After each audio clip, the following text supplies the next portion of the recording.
Mobutu avait ses proches, avait ses frères.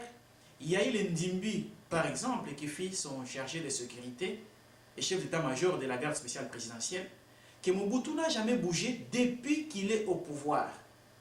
M. Kabila a eu aussi cette idée-là à l'époque.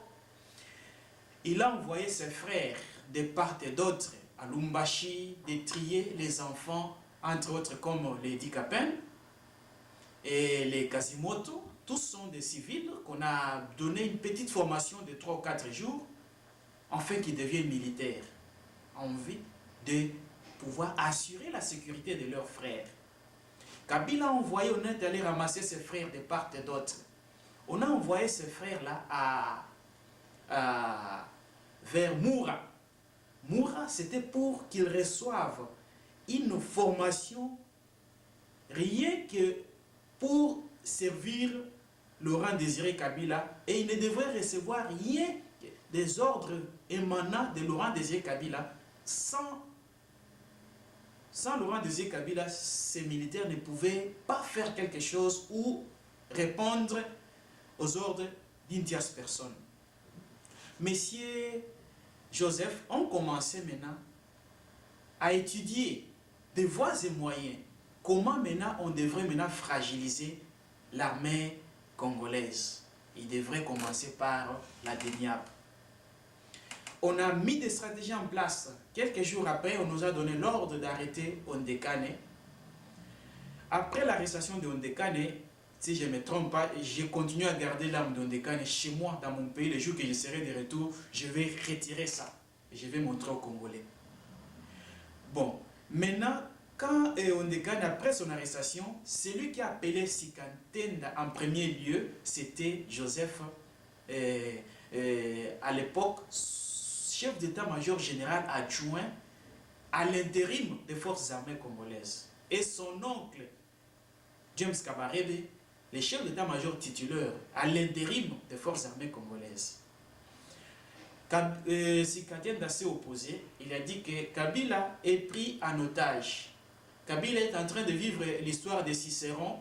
Cicéron progressait en croyant qu'il est accompagné de ses proches. Or, Kabila est encerclé. Et qui en est le commanditaire? C'est son présumé fils. C'était le propos tenu par Sikatenda. Il est là aujourd'hui général. Après la libération de Ondekane, Ondekane sera nommé directement par James Kabarebe, l'oncle à Hippolyte Kanambe, comme commandant brigade à l'est, plus précisément à Goma.